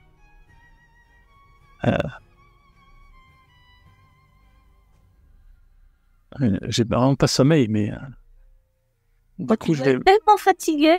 Ouais, oui, j'ai surtout très mal. Bon, oui. Je vais m'allonger, puis... De quoi prendre un repos court, en fait, si je comprends bien. Ouais, voilà, puis je vais griffonner. J'ai sorti mon carnet, puis je vais commencer à griffonner des trucs. Dans mon coin. Ok, au début, Albert vient de voir quand même. Parce qu'il partage avec toi les cuisines depuis très longtemps, voilà. Et il a toujours grandi avec toi, et il a une question qui lui brûle les lèvres. Depuis tout à l'heure, ça fait à peu près 3 heures qu'il se retient de te la poser. Et là, comme t'es posé un peu isolé... Du coup, voilà, on va parler entre potes. Tano Rivel, j'ai une question indiscrète, mais personne ne saura que tu m'as répondu. On est tous les deux là. Ouais, non, je l'ai jamais fait. Tu sais ce que tu veux savoir? Qu'on va bientôt mourir, de toute façon. Hein? Non, mais... Ah bon? Quoi? Mais même pas avec Marinette? Tu vas pas te foutre de moi? Mais même pas avec Marinette? Marinette, Marinette, non, elle est pas difficile pourtant. Mais non, moi, c'était Birgit que j'aimais. Ah oui, Arrête, Birgit. tu Ah, mais m'énerves. toi, t'as des goûts de luxe, hein. Forcément. Birgit, t'as vu avec qui elle s'est mariée, t'as Nourrivel, t'as Bon. aucune chance, toi. Hein. M'en parle T'es pas. fils d'un aubergiste. Hein. Faut quand même. Oui, bon, bah ça va, j'ai compris. Non, mais moi, c'est pas, ça avait rien à voir. Hein. Ça avait rien à voir. Ma question. Alors, mais tu diras pas que je te l'ai posée. Hein. Oui. C'est toi la flèche?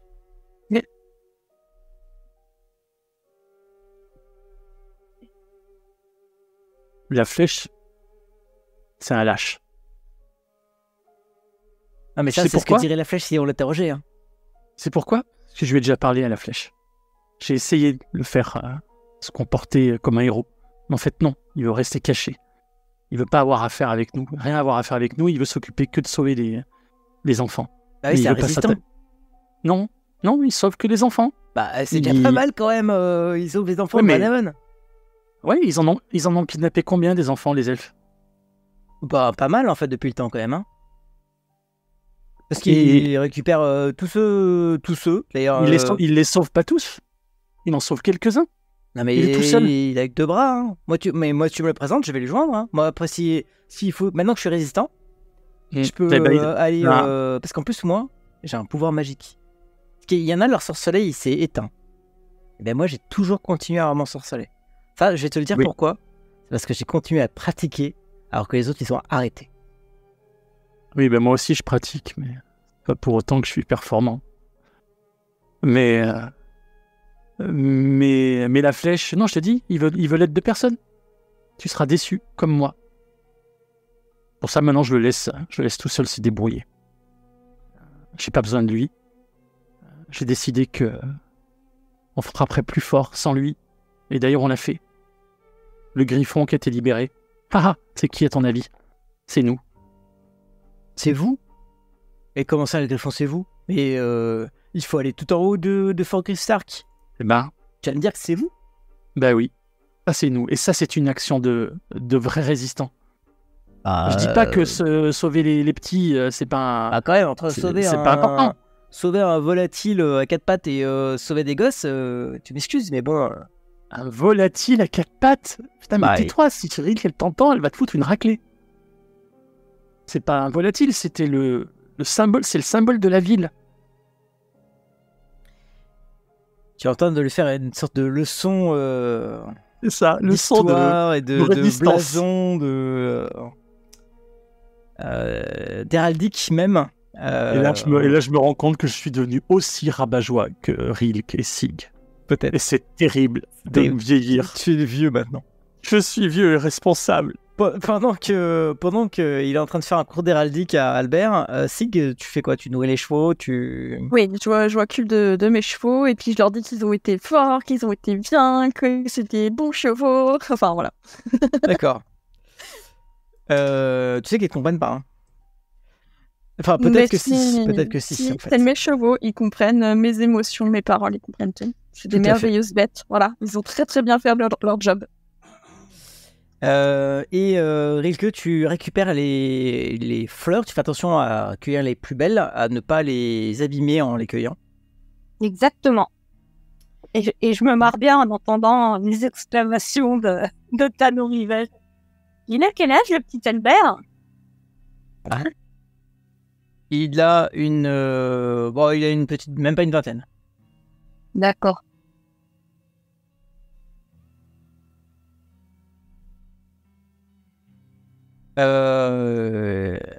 Et alors que vous êtes ainsi assemblés au calme, espérant un peu un repos mérité après ce qui vous est arrivé, quelqu'un a l'air décidé à ne pas vous l'offrir, ce repos. Surgissant des arbres, des créatures mi-homme, mi-bête bondissent des bois. C'est pas possible. Leur corps est recouvert de fourrure et des bois sortent de leur crâne. Ils bondissent et ont l'initiative sur vous. Enfin, ils ont même plus que l'initiative, ils vous prennent par surprise parce que j'ai pu comparer vos tests de perception passive et leur discrétion. Et on va mettre tout le monde en mode combat. Aux chevaux. Une nouvelle fois.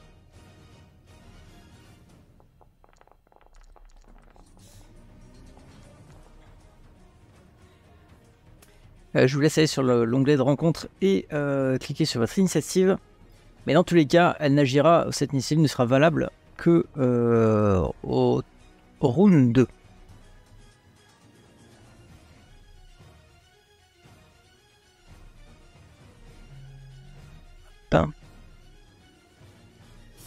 Et le premier sort de l'ombre.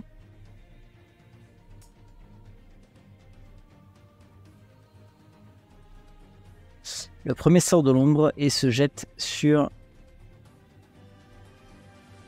Albert, qu'il charge avec un épieu en poussant un grognement.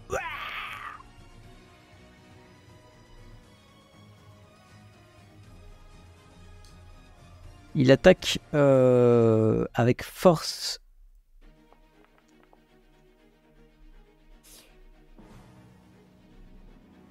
Et passe la défense d'Albert, qu'il blesse sauvagement. Albert tombe au sol, l'épieu l'a frappé dans le dos.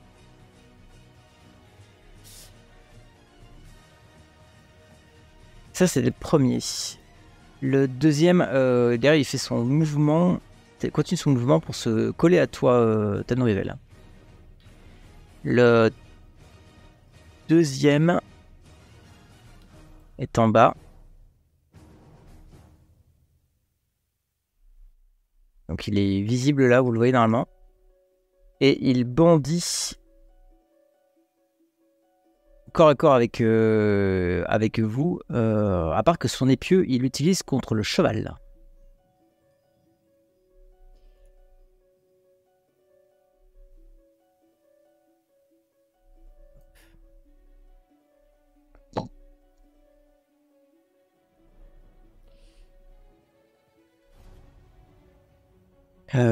Hop, j'ai d'attaquer réussi. Et il blesse le cheval qui prend des jambes à son cou. Techniquement, je les aurais attachés. Bien blessé. Tu les aurais attachés, eh bien il essaie de se dégager. Il n'y arrivera pas à ce tour-ci. Il essaie de se dégager.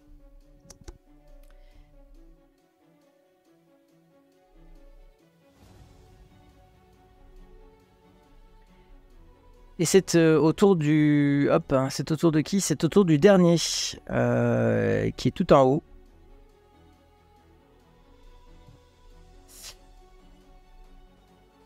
Et qui...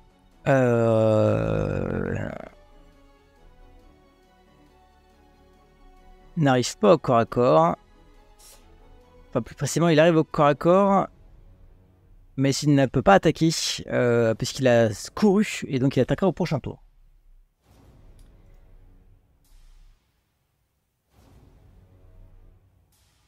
Et on en est à Tanorivel. Tanorivel, tu as été surpris par cette attaque. Ouais. Tu es accroupi ou assis. J'étais assis en tailleur, quoi, dans les fleurs rouges. Que fais-tu? Du coup, est-ce que j'ai possibilité de tirer avec l'arc quand même ou pas? Non, il est au corps à corps avec toi. Alors, il est au corps à corps avec toi. Ok, eh bien, action bonus. Non,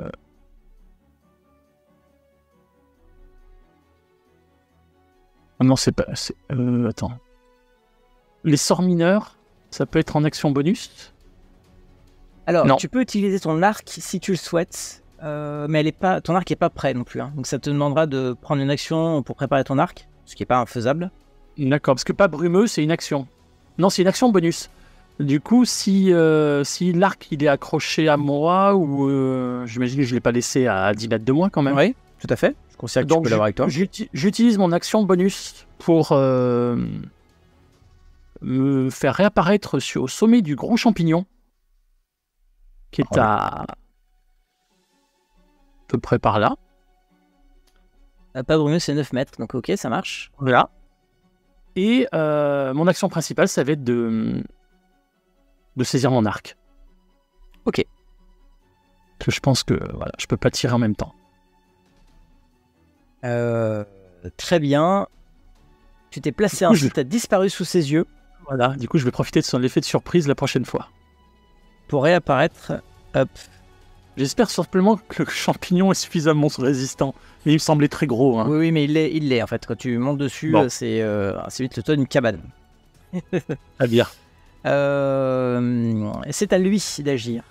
Il est un peu surpris de ton départ, en fait, et du coup, il larde 2 coups d'épieu Albert. Il va me le payer. Le brave Albert.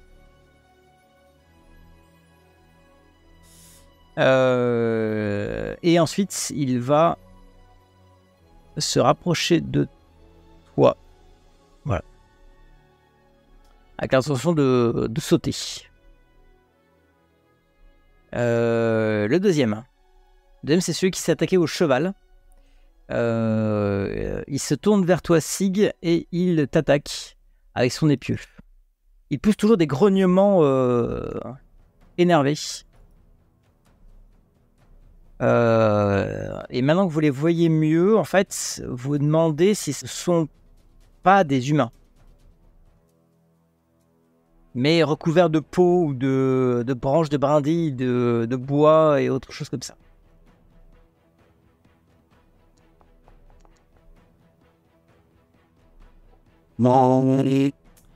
Et son épieu te porte un coup sévère. Il a une très bonne connaissance du corps humain, visiblement, même du corps des alphelins. Et il t'inflige un coup critique qui porte sévèrement sur toi.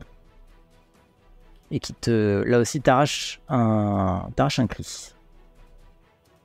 D'ailleurs, attends, hop.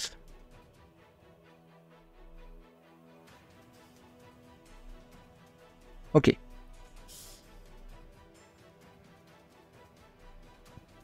Et À combien? Il me fait mal, du coup? pardon, à 13, il t'inflige 13.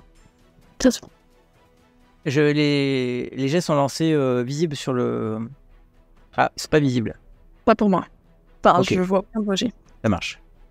Donc 13. Après avoir fait une réussite critique sur les pour toucher. Et c'est à Rilke. Je vais lancer en druidique. Arrêtez, nous sommes venus en paix. Nous n'étant pas quand même le nez de la dernière pluie. Je vais aussi, face à celui qui est devant moi, lancer un sortilège. En prononçant Carpe Omen. Et j'essaie de le paralyser. Ok.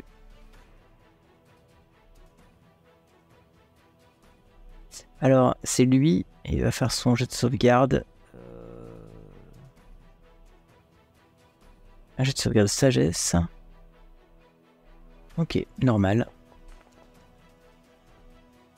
Et Voilà. il doit faire 14, il a réussi à échapper à cette malédiction que tu cherchais à lui imposer. Et est-ce qu'il a eu l'air de comprendre ce que je lui disais? Et il n'a pas du tout eu l'air de comprendre ce que tu lui disais. Il a eu l'air d'en vouloir à ta vie.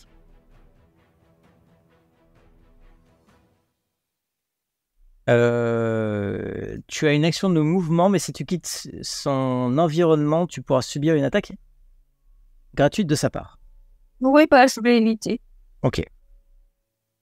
C'est ensuite au cheval qui va faire un test de force pour tenter de se libérer de son emprise. Il peut pas donner un petit coup de sabot, là, ça fait bien mal, là, ça. Ah non, là il est vraiment terrorisé. Et il a réussi son test de force, et donc il arrache à l'arbre, à la branche, là où tu l'avais, t'avais mis les rênes. Il l'arrache et il commence à partir par là-bas. C'est ensuite à la créature qui t'attaque, Rilke, qui porte sur toi son attaque d'épieu. Encore une fois, très énervé, et la preuve, il te touche et t'inflige ses dégâts, 7 points de dégâts. Et énervé et peut-être excité par la mort de la première cible, qui était en l'occurrence Albert. Il porte une deuxième attaque.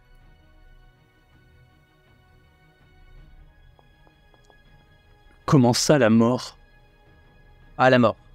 Au bout de quelques instants, il te faudra pas longtemps pour voir que l'homme qui découvrait un nouveau héros en toi a perdu la vie. Non. Non.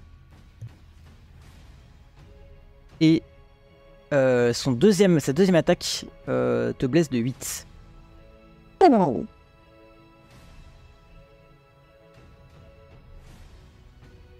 C'est très mal.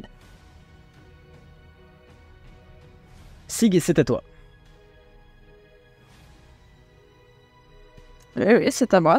Bah. Celui qui est en face de moi, il a osé toucher à mon cheval.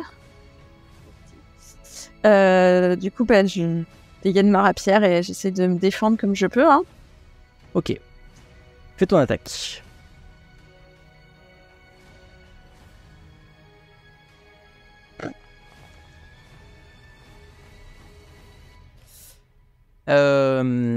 C'était pas suffisant pour le toucher.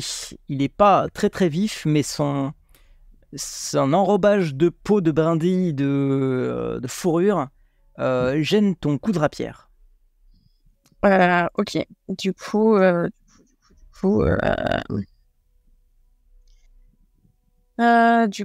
en action bonus, enfin, qu'est-ce que je peux faire?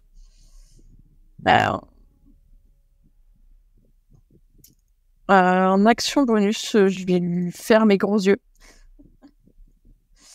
Et j'espère, ce sera pour le prochain tour, mais j'espère avoir un avantage pour peut-être le mettre à terre au prochain tour. Si ça fonctionne. Eh bien, fais ton test de... Donc tu... Ton regard noir. Donc il faut qu'il fasse un test de sagesse. Sagesse, ouais. Attends, je vérifie de l'avoir bien cliqué. Hop, il fait son test de sagesse. Il réussit. J'imagine. Attends, c'est contre quoi? Contre ton test de charisme. Donc ça, il faut faire toi un test de charisme intimidation. Ah oui. Il réussit peut-être pas en fait, ça va dépendre de toi.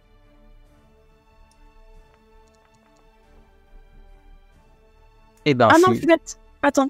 Non, attends. Qu'est-ce qu'il y a? Est-ce que j'ai cliqué sur charisme mais pas sur intimidation Voilà. C'est mieux. Ah oui, c'est beaucoup mieux en fait. J'ai un tout petit peu plus de points que le charisme. Et puis, vu la réussite critique que tu viens de faire, c'est beaucoup mieux. Voilà. Très bien. Donc en cas de succès, la cible souffre d'un désavantage à son prochain jet d'attaque ou d'opposition contre vous.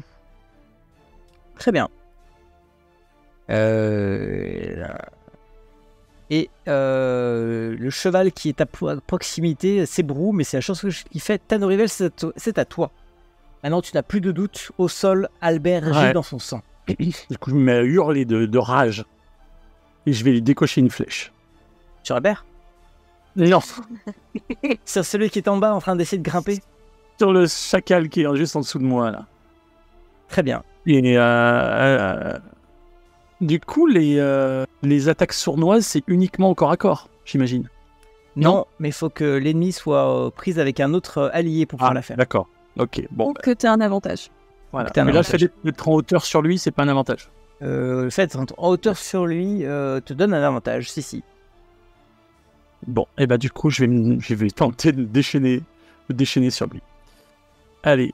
Donc, c'est une attaque normale. Ou ouais, Non, c'est une attaque avec avantage. avantage. J'ai eu. J'ai encore fait un échec critique. Non, mais pour autant, tu ne parviens pas à le blesser. Peut-être la rage d'avoir perdu Albert, la certitude de perdre Rilke dans la foulée. En tout cas, ta flèche ne parvient pas à l'atteindre. D'accord. Bon. Tu as le droit à un mouvement. Est-ce que tu fais un mouvement? Ouais, il est en train de grimper là. Oui. Donc je redisparais. Et je réapparais ici. Ok, en une action bonus. Très bien. Voilà. Eh bien, c'est à lui. Et lui est comme un imbécile à vouloir grimper.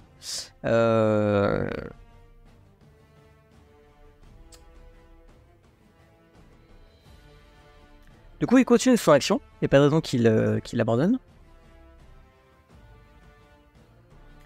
Pour rien, évidemment. Mais il est laissé en 22 comme toi. Donc, il n'y a pas de raison qu'il soit perturbé dans ça. Et il parvient à monter avant de se rendre compte qu'il est tout seul là-haut. Et il pousse quelques grognements déceptifs et il rebondit dans l'autre sens. Je vais voir la distance de saut. Hop. Non, il ne peut pas sauter comme ça. Se précipiter, se tenir prêt, c'est pas le cas. Donc il bondit mais il atterrit juste là. Et ensuite c'est au deuxième, celui qui est aux prises avec Sig. Lui continue de te larder enfin en tout cas il essaye de te larder de coups d'épieu.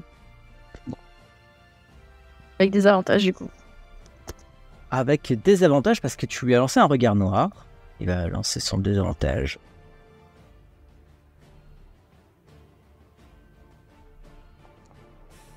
Et donc, il va faire 11 pour te toucher, ce qui n'est pas suffisant.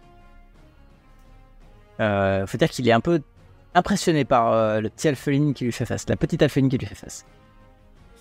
Rilke, c'est à toi. Tu sens ta faiblesse? Oui, donc je vais porter ma main sur la blessure qui a l'air de saigner le plus. Et je vais lancer un sort de soin. Ok. Sana, en claquant un rang de 2.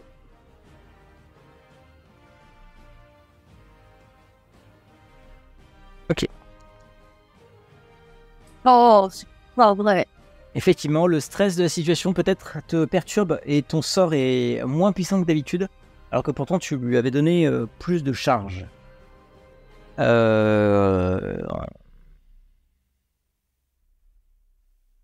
Vérifiez juste. Ok. Et tu passes la main ensuite au cheval qui s'éloigne. Lui prend ses jambes à son cou pour quitter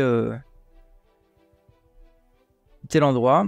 Et on en revient à celui qui t'avait dans la ligne de mire, Rilke. Et qui est toujours frénétique. Il s'est un peu calmé quand même, mais pour autant, il porte son attaque.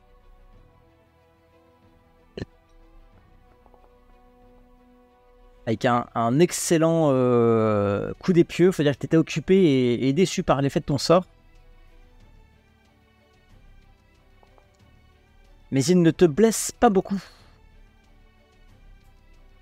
Il espère sans doute beaucoup mieux. Et lui aussi il est déçu. Il pousse quelques grognements en fait. D'énervement. Sig, c'est à toi. C'est à moi. J'entends le cri de Rilke. J'ai entendu le cri de Tano aussi. Pauvre Albert. Du coup, je prends mon action bonus pour me désengager de lui. Ok. Et je vais porter secours à Rilke. Normalement, je pense que c'est bon. C'est bon. Et je vais lui porter secours. Hop. En passant, je dis juste à Rilke fuit. et j'essaie de donner un coup de rapière à celui qui est en face de Riku. Ok. Eh bien, vas-y. Parfait pour ton coup de rapière. Fais ton attaque. Elle touche. Hein. Tu parviens à le toucher malgré sa rage. Yes. Donc en plus il y aura la sournoise du coup. Hop là.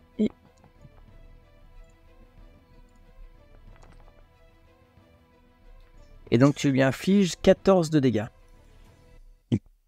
Ce qui est suffisant. Non, ce qui est suffisant pour le blesser grièvement. Il est toujours debout, toujours enragé, mais ta rapière a tranché a planté dans le corps et éclaboussé de sang. Quelques morceaux de peau tombent au sol. Ça ne le fait pas fuir. N'importe quel humain aurait fui à sa place. Il ne fuit pas. Tanorivel, c'est à toi. Bah, puisqu'il fuit pas, je vais l'achever. Et je vais tirer donc sur celui qui est sur mon côté là. Celui Celui-ci. Attends, celui sur lequel Sig. Hop.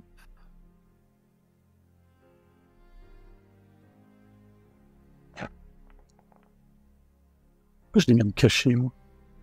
Tu agis toujours caché. Oui. Donc ça, tu parviens à le toucher. Et du coup, lui, voilà, je lui fais une attaque sournoise. Effectivement. Ouais. Donc je vais déjà faire les dégâts normaux. Ah, mais j'ai pas encore modifié. Bref, et s'il est encore debout, il tombe au sol. En fait, transpercé par ta flèche. Tu peux même lui faire la sournoise pour le plaisir. Ouais. De toute façon, la sournoise, ça veut juste dire qu'en fait, tu arrives à mieux viser. Peut-être tu vois un point faible et ça fait encore plus de dégâts. Bon. Et donc, il perd ses dernières forces. Mais avant de perdre ses dernières forces, comme dans un sursaut sauvage, il porte une dernière attaque. Qu'il porte sur Sig, qui était la menace. Non, il la porte pas sur Sig, il la porte sur Riku, qui était la plus faible d'entre vous, et il le sait. Du coup, je continue à me déplacer, moi, pendant ce temps. Et il échoue à la toucher.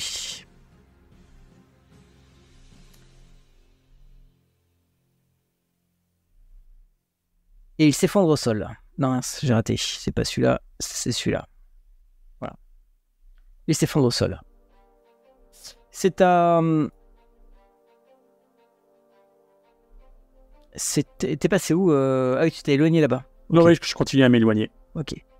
C'est à lui d'agir, notre brave bestiole, qui... D'ailleurs, j'ai arrêté mon mouvement, mais est-ce qu'il y a possibilité d'entamer le rondin? Non, ça serait compliqué de l'emprunter, tu peux pas. Que je suis un grimpeur hors pair, hein. N'oublions pas. Oui, mais ça demande une action que tu n'as pas. Il te rattrape avec son épieu comme un sauvage et porte un coup qu'il espère virulent vu la mort de son collègue. Ah! Et tu vois le coup virulent, à quel point il est virulent son coup. Chacun son tour. Effectivement. En fait, il s'arrête devant toi. Il est un peu surpris avec ton tir d'arc juste avant. Il perd son action à se demander si t'attaques ou t'attaques pas.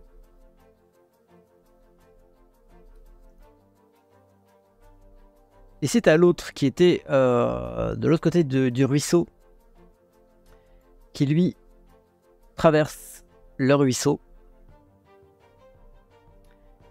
et porte lui aussi un coup d'épieu à Sig. Il ne va pas lâcher sa cible. À 15. Il ne te touche pas. Ils commencent à s'enrager les uns les autres. Devant ton malchance. Riku, c'est à toi.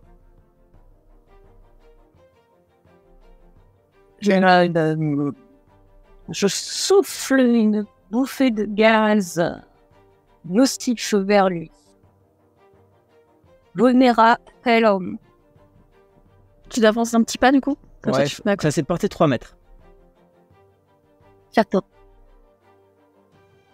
Donc tu peux rester même, ouais voilà, faut que tu sois dans les 3 mètres. Donc c'est bon là. Oui, c'est bon là. Très bien, il va faire un test de constitution, je crois que c'est ça, hein. C'est ça. Un test de constitution. Hop. Qu'il rate lamentablement, et donc je te laisse lancer les dégâts.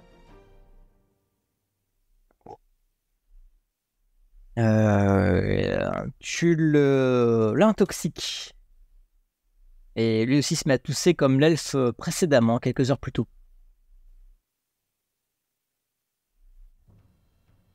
Hop. C'est à Sig d'agir. Du coup, j'essaie de planter avec ma rapière, hein. Essayer d'en finir. Hein. Je retire à quelques derrière moi, mais fuis. Reste pas là.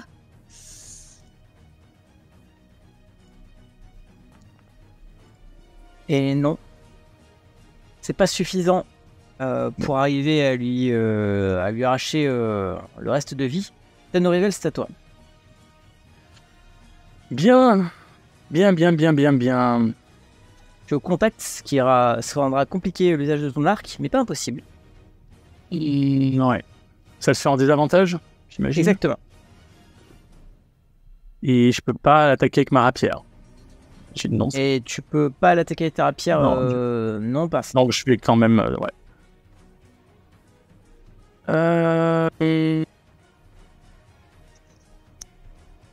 Ouais, mais si je tente de me désengager, je me fais frapper. Alors tu peux sortir ta rapière par contre, parce que tu l'as pas pour l'instant. Ouais, mais du coup je peux pas attaquer. Non, tu peux pas attaquer. Voilà. Bon, et ben je vais quand même attaquer. Alors, tu peux te désengager pour éviter d'être attaqué. Ah oui, c'est vrai. Voilà. C'est une action bonus, ça, je crois. Non, c'est une action normale. Non, pour toi, c'est une action bonus. Ouais. Du coup, oui, n'importe comment dans ton tour. Voilà, je vais utiliser mon action bonus pour me désengager. Et c'est un arbre qui est couché, où il est simplement un peu tordu. C'est un arbre qui est couché. Les racines sont là. Ah oui, c'est vrai. Est-ce qu'on peut grimper dans l'arbre? Il y a des branches un petit peu hautes encore grimper dans l'arbre, en fait, ça c'est le tronc hein, qui est derrière toi. Ouais. Donc tu peux monter sur les branches, mais les branches sont pas très épaisses là-haut. D'accord. Par contre, le tronc est assez haut. Il faut quand même grimper pour l'atteindre. Parce que moi, grimper, comme je suis un grimpeur hors pair, ça me prend pas de déplacement supplémentaire. Et je grimpe plus vite que la normale. Et tu peux l'utiliser cet atout. Ouais. Donc je vais grimper le long de comme un petit lézard le long de l'arbre et tenter de me mettre entre guillemets le plus hors de portée possible de lui afin de rendre son ascension difficile. Alors, hop. Ça marche. Tu te déplaces. Alors, tu te déplaces un peu moins parce que tu prends du mouvement quand même pour grimper l'arbre. Non, ça me prend pas de mouvement supplémentaire. Désolé pardon, mais vas-y. Parfait. Donc, tu te redécales. Je te redécale là. Voilà. Ça, c'était ton action de mouvement. Et maintenant, il y a ton tir, voilà. C'est ça? Et voilà. Et bien, fais ton tir. Mon action principale. Tu tires sur lequel, au passage? Comme je suis en hauteur, je vais tirer sur celui qui est aux prises avec Sig. Mais est-ce que j'ai un risque de la toucher ou pas? Non, sauf à vraiment manquer de chance. D'accord. Est-ce que j'ai un avantage quelconque? Oui, parce qu'elle est au corps à corps. C'est un allié au corps à corps, donc tu utilises un arc long qui a une portée suffisante. Parfait. Et tu peux faire tes dégâts et mon attaque sournoise. Ah, t'as fait ta sournoise? La sournoise, et j'ai perdu forcément les dégâts. Je te le révèle. Voilà, pour tes dégâts de... Ok, tu lui fais 15 de dégâts. Et la flèche vient se planter dans la nuque, dans le cou ou la gorge précisément, parce qu'il est face à toi. Et là, je pousse des hurlements de bête, en fait. Comme eux, tu veux dire? Puis, ouais, mais de rage. En fait, c'est de rage, de terreur, de désespoir. Alors de terreur peut-être parce que la flèche implantée dans la gorge, il porte une dernière attaque Encore. contre Sig.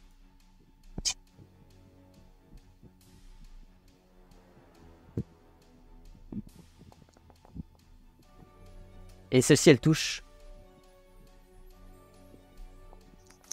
Et elle lui inflige 6 dégâts. Mais il tombe à terre, vaincu.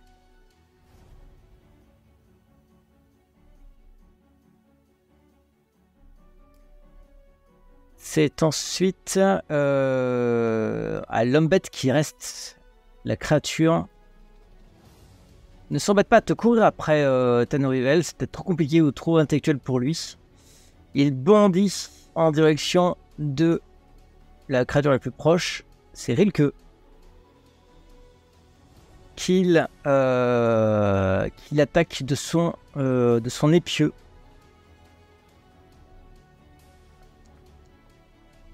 Et qu'il rate. Peut-être perturbé par la mort de son compagnon. Et c'est à Rilke d'agir. Alors moi, se me désengager, ça me prend une action, c'est ça? Alors oui, tout à fait. Ça te prend ton action. Donc je vais me désengager. Mais pourquoi je n'y arrive pas? Voilà, et après, je vais faire un mouvement. 9 mètres.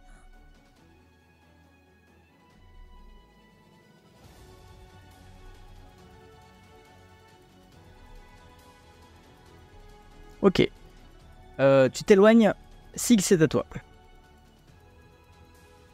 Entre lui et Rilke, hein, je l'ai vu partir, donc hop, je me mets bien contre lui et je l'attaque. Très bien. Tu te mets en opposition et tu l'attaques. Je t'en prie. C'est suffisant pour le toucher. Et tu lui infliges d'ailleurs de sérieux dégâts. Ton coup porte et il pousse un grognement furieux. Tu réponds pareil. Grognement également. Tanorivel, tu as l'impression que Sig se transforme en bête, elle aussi. Une petite bête. Que fais-tu depuis ton perchoir? Je vais encore lui tirer dessus et voilà, en l'insultant au passage. En l'insultant au passage. Fais ton toujours caché, c'est fou. Non, cette fois-ci, je l'ai. Avec avantage, parfait, tu touches. Et hop. Voilà. Ah, j'ai encore oublié de supprimer les dégâts, ils sont encore en mode caché. Eh bien, les voici. L'ennemi est transpercé, cette fois-ci dans la nuque, et pas dans la gorge, puisqu'il te tourne le dos. Mais telle une bête sauvage, avant de rendre son dernier souffle. C'est bon. Décidément, il porte un coup, il tente de porter un coup d'épieu à celle qui se tient encore debout devant lui, et il la touche. Il y met toutes ses dernières forces, et il la blesse de 7.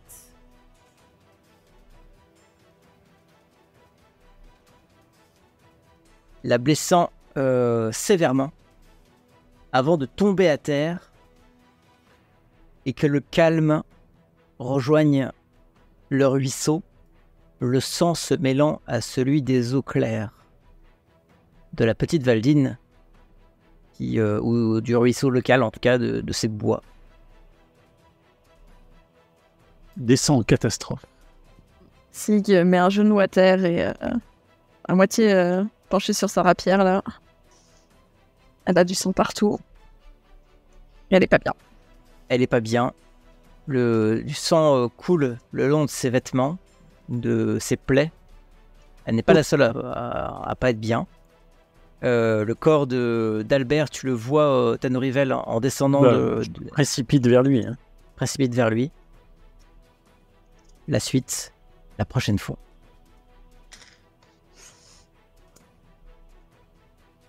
Une soirée catastrophique. On a bien mangé.